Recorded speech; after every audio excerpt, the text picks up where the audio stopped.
Greetings, law-abiding viewers. I'm Daniel Butler, and this is America's Dumbest Criminals.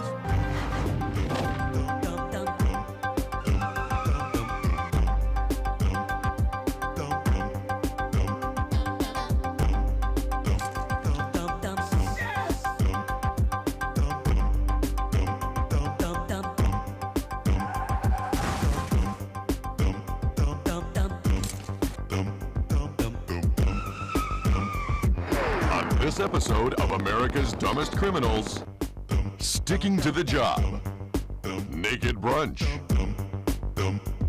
Locked In Loser, Beer Bust on the Road, Hickey Holdup, A Tip of the Dunce Cap, and Potty Mouth. On America's Dumbest Criminals. In the next half hour, you will witness criminal acts of stupidity unlike anything you've ever imagined. And the funny part is, it's all true. Take our first case, dealing with the hungry hoser who wanted to have a naked brunch. Opening his Stagecoach restaurant at 6 a.m., Mr. Gernot Trolf had a rude awakening. Apparently, a former employee decided to break in for a late-night snack. I was in the office, I turned around because I heard help, help. I froze. It was funny. If he thought the voice was funny, you wouldn't believe what Gernot found in the kitchen. Nothing but broken plates on the floor, and then I looked up. There was a naked man hanging down here, right on top of the grill. I said, "Oh, you are trying to burglarize me." No, give me some water. Trolf had a serious man and the moon problem. I called 911 and told him, "Look, I've got, this is a Stagecoach, and I've got a naked man hanging from the ceiling in my kitchen." He said, no, that's not true. The man came dressed for dinner and entered from the roof through an exhaust vent. But he could not get through because there was a steel crossbeam that stopped him. Ouch! Trying to wriggle back up to freedom, his pants came off. And then he slid back down. Must have hurt like hell. They finally believed me, sent a deputy over here. He got here, came inside, and saw this guy from the waist on down naked hanging there, ran out again. Said, "What happened?" But 2 seconds later, he was back with a camera, took a picture. Meanwhile, local DJs had Gernot provide live coverage on the radio. They were asking me if I knew what religion he was, if he was Jewish or not. The dumb criminal was rescued and arrested while Gernot served coffee and tea, because he certainly couldn't turn the grill on. Otherwise, we would have had the proverbial roasted rump. You know, some people like to keep it all in the family. But for this no-account bank bandit, he liked keeping it all in his checkbook. This is the tale of a bank that boxed the bad guy in. Daniel, the story may seem complicated, but just go with me here. A man is using his cousin's identification to make withdrawals from his cousin's bank account.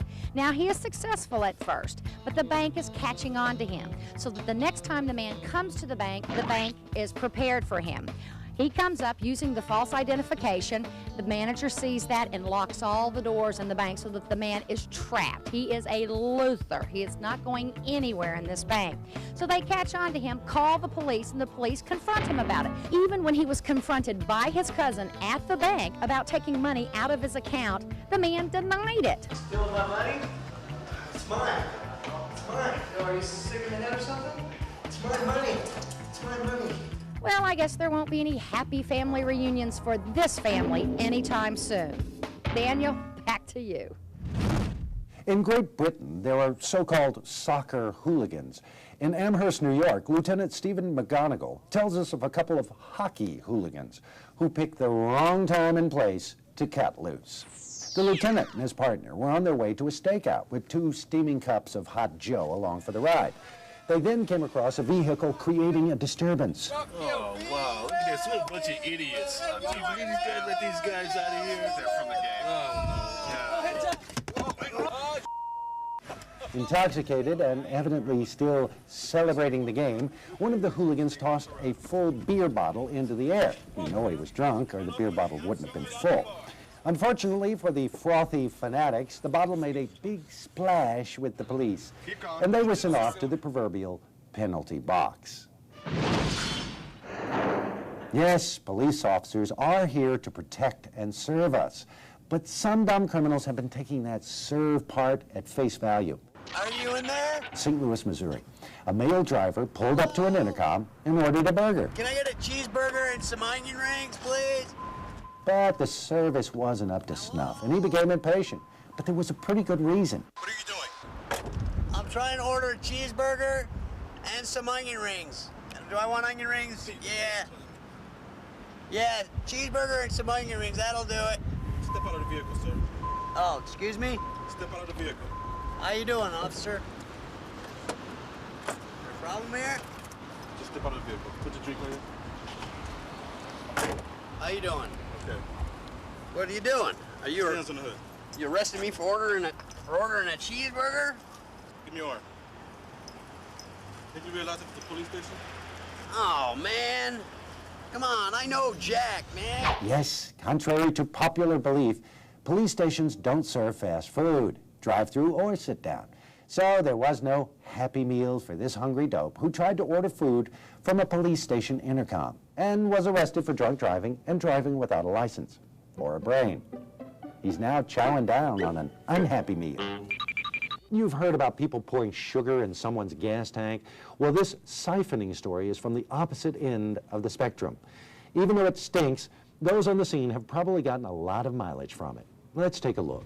Using a section of garden hose, a teenage delinquent from Bellingham, Washington, crept up to a mobile home late one night and attempted to steal some gas. His technique was flawless, but his aim was atrocious. See, instead of sticking the hose in the gas tank, our young criminal got the sewage tank instead, which certainly takes the fun out of the siphon. The owner of the home heard some peculiar noises outside and called the police. Officer Tom Umperitz found the boy at the end of an incriminating trail where he pleaded for mercy and medical attention. The victim refused to press charges, saying it was the best laugh he'd ever had. Although the real victim did actually request some punishment, he asked for his mouth to be washed out with soap. You can tell the story to your friends, but chances are they'll call you a potty mouth. Coming up next on America's Dumbest Criminals, new kids in the cruiser, sticking to the job, and honey, I'm home. Don't move. We'll be right back. And now, Crimes of the Week with Daniel Butler and Beaumont Bacon. Do you need a potty break? Why don't I talk to a friend off the car? Retired Detective Jack Founds of Philadelphia sent us this little gem. The detective was undercover, working the subway, when he was approached by a man carrying handfuls of assorted jewelry.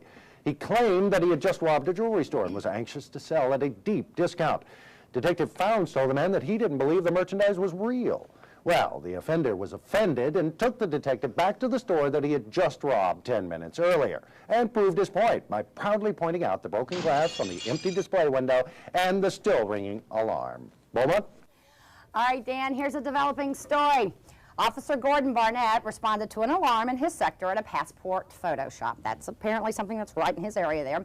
The robbery had taken place, and Officer Barnett was the first on the scene.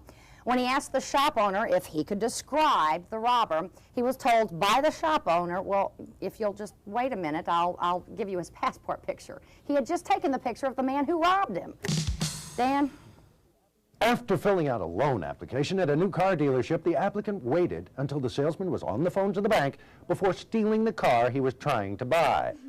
The brand new vehicle was out of sight before the salesman could hang up and dial 911. Fortunately, though, all the loan information given to the salesman by the thief was factual. His name, his current address, his home phone, and his pager number. The police were waiting for him when he pulled into his driveway. He said he was surprised to be arrested so quickly, but he was shocked when he was told that his loan had been approved. Isn't that a good feeling when your loan's approved? Always. I'll take them. Well, as you know, Daniel, the ADC staff has been working overtime this week. All they do is review and review and review all the surveillance and home videotapes of dumb criminals in action. And all of the tapes we reviewed, only one, just one, the single digit right here, was deemed worthy of being voted Idiot of the Week. This case was strange from the beginning. A man broke into a warehouse filled with big barrels. No safe, no cash, nothing to fence, and nothing you could carry off. But for him, it was perfect. Because he wasn't there to steal anything anyway. He was just there to sniff around. You see, our dumb criminal was a glue head, and he had just broken into a warehouse filled with barrels of glue. He pried the top off a 55-gallon drum of airplane glue, and within moments, our boy was flying high. In one fell swoop, he was inhaling more toxic fumes than 10,000 tubes of airplane glue. Whoa! Suddenly, he began to lose altitude. His hands shook. His knees buckled. He collapsed, pulling the barrel over on top of him, crashing to the warehouse floor. Some 7 hours later, when the employees of the warehouse reported for work, they discovered our flyboy still on the floor. He was glued to the runway.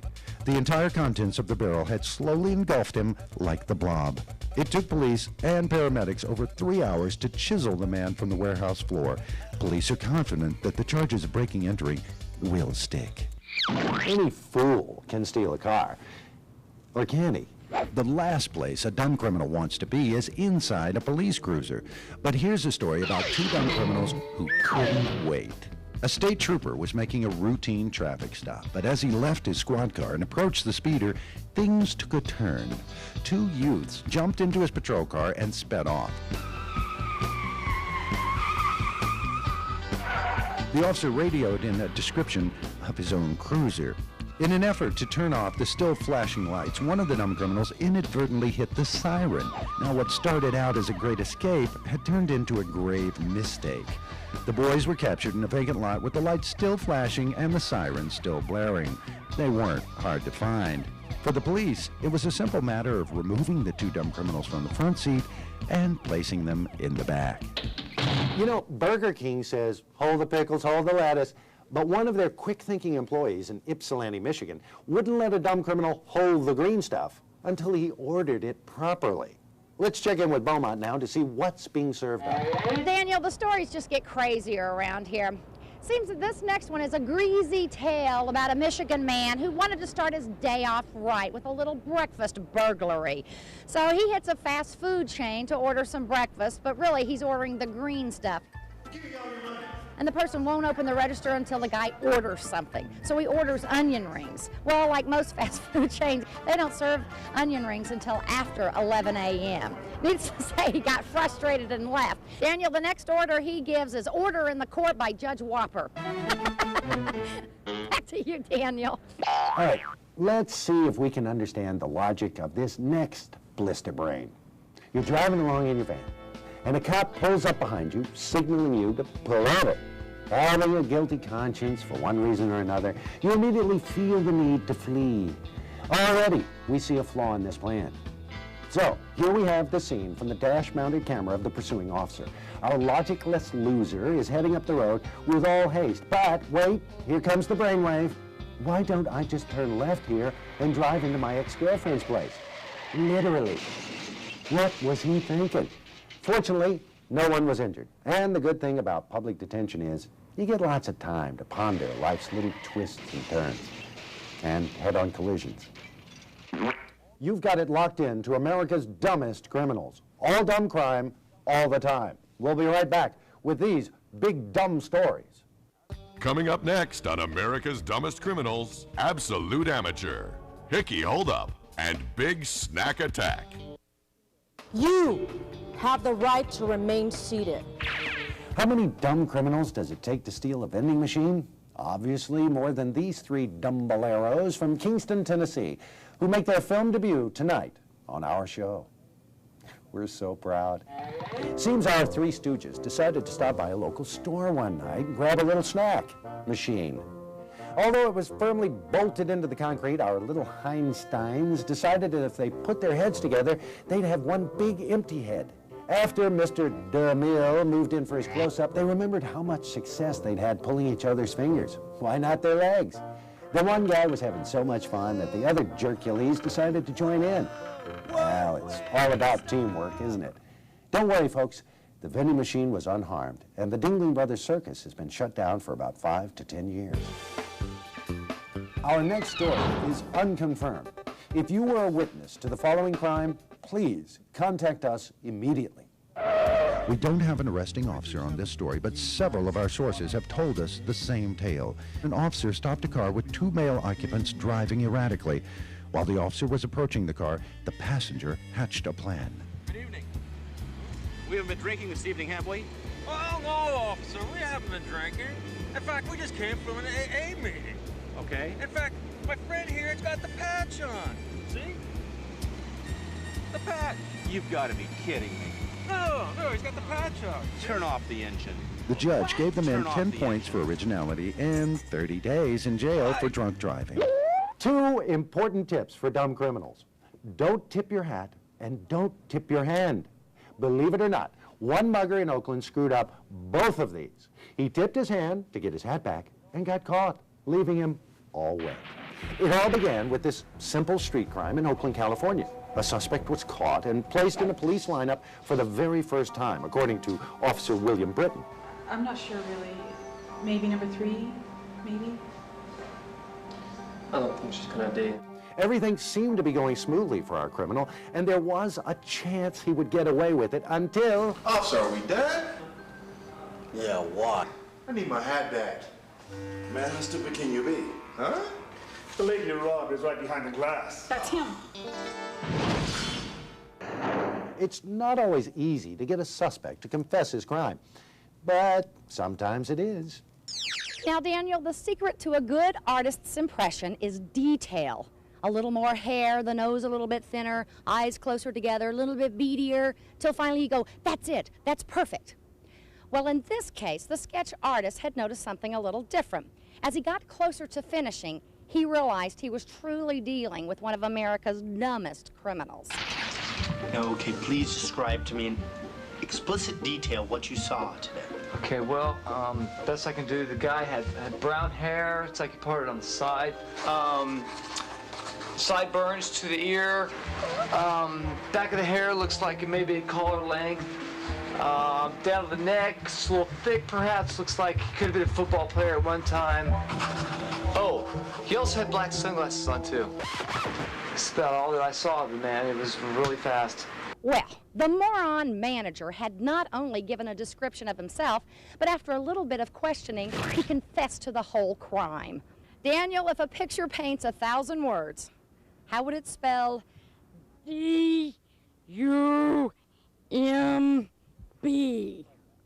Dumb. We'll be right back. Freeze. Drop the remote.